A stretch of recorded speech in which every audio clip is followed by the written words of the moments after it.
가장 중요한 건 영유아 시기에는 산만한 게 당연하다. 참는 연습은 지속적으로 시켜주셔야 돼요. 어떤 ADHD가 있다 없다보다 관심을 두셔야 되는 상황은 아이가 가진 성향을 우리가 약화시킬 수 있는 환경을 만들어 줄 수 있느냐. 안녕하세요. 음악치료사 곽은미입니다. 영유아 시기에 아이가 산만해서 조금 걱정하시는 부모님들 많이 계시고요. 그런데 이게 ADHD냐 아니냐, 이거보다 더 중요한 건 아이가 산만한 증상을 가지고 있냐 아니냐거든요.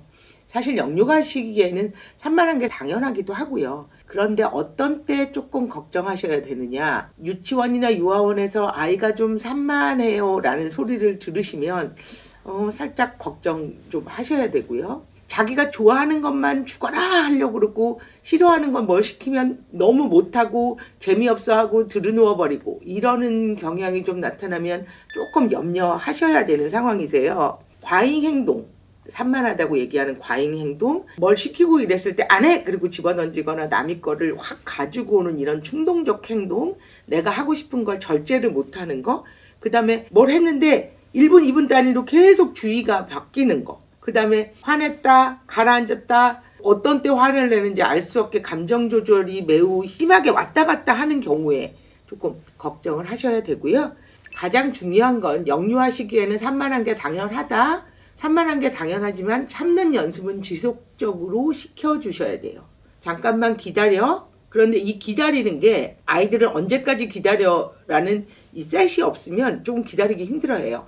엄마, 이 선생님하고 얘기하고 있으니까 5셀 동안만 기다릴 수 있겠어? 그래서 옆에서 아이가 보고 있는 상태에서 하나, 둘, 셋, 넷, 5. 그 다음에 아이한테 집중해 주는 거.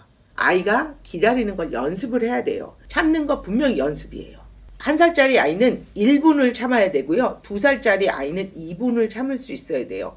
3살짜리 아이는 3분을 참을 수 있어야 되고, 근데 우리가 결정적인 건 뭐냐? 8살이 돼서 학교에 가게 되면 40분을 참아야 돼요.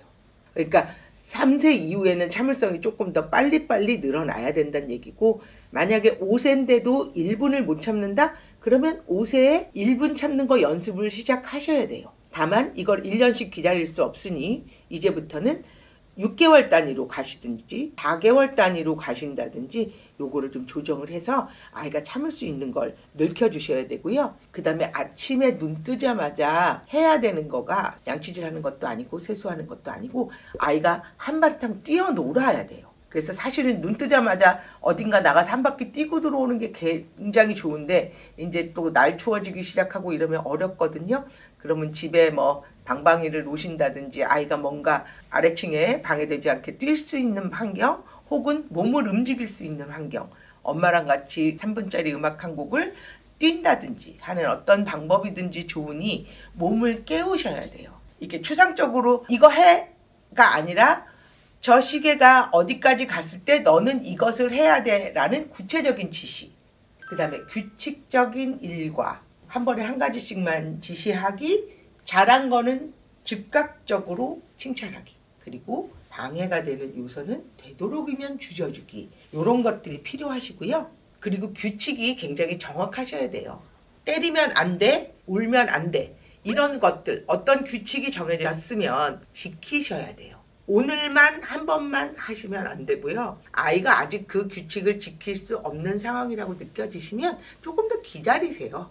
아이가 조금 더 성숙해야 될 수 있어요. 위험한 행동, 그건 즉각적으로 중지시키셔야 돼요. 위험한 건 위험한 거고 안 되는 건 안 되는 거지, 안 되는 게 기가 될 수는 없거든요. ADHD는 지금 누구나 성향을 가지고 있는 상태라고 보시면 돼요. 이게 장애냐 아니냐는 사실 6살, 7살까지는 판정하기 되게 어려워요. 어떤 ADHD가 있다 없다보다 관심을 두셔야 되는 상황은 아이가 가진 성향을 우리가 약화시킬 수 있는 환경을 만들어 줄 수 있느냐, 거기에 더 초점을 가지시고요.